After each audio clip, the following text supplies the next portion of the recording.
শুভেন্দু অধিকারীর শপথ গ্রহণ অনুষ্ঠানে উপস্থিত হয়ে ৯৭ বছর বয়সী বিজেপি নেতা মাখনলাল সরকারের আশীর্বাদ গ্রহণ করেন ভারতের প্রধানমন্ত্রী নরেন্দ্র মোদী।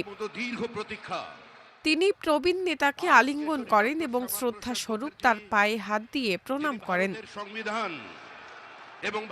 মাখনলাল সরকার পশ্চিমবঙ্গের শিলিগুড়ির বাসিন্দা। তিনি বিজেপির প্রাথমিক সময়ের একজন প্রবীণ ও নিবেদিত প্রাণ রাজ্যনেতা হিসেবে পরিচিত।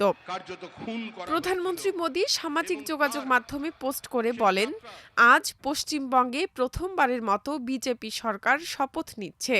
এই দিনে শ্যামাপ্রসাদ মুখার্জি দেশের জন্য, বিশেষ করে পশ্চিমবঙ্গের জন্য যে অবদান রেখেছেন তা মনে করা স্বাভাবিক। তার স্বপ্ন পূরণে কোনো প্রচেষ্টার ত্রুটি রাখা হবে না।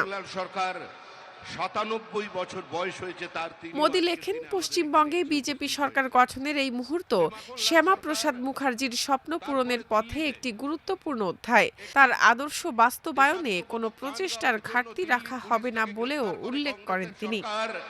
পোস্টে প্রধানমন্ত্রী মোদী আরও বলেন, কলকাতায় শপথ অনুষ্ঠানে মাখনলাল সরকারের সঙ্গে দেখা করতে পেরে তিনি গর্বিত।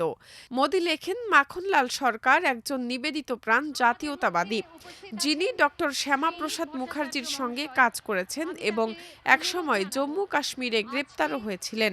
মোদী আরও লেখেন, মাখনলাল সরকার তার জীবন বিজেপিকে উৎসর্গ করেছেন এবং বাংলায় দলের ভিত্তি শক্ত করতে গুরুত্বপূর্ণ ভূমিকা রেখেছেন।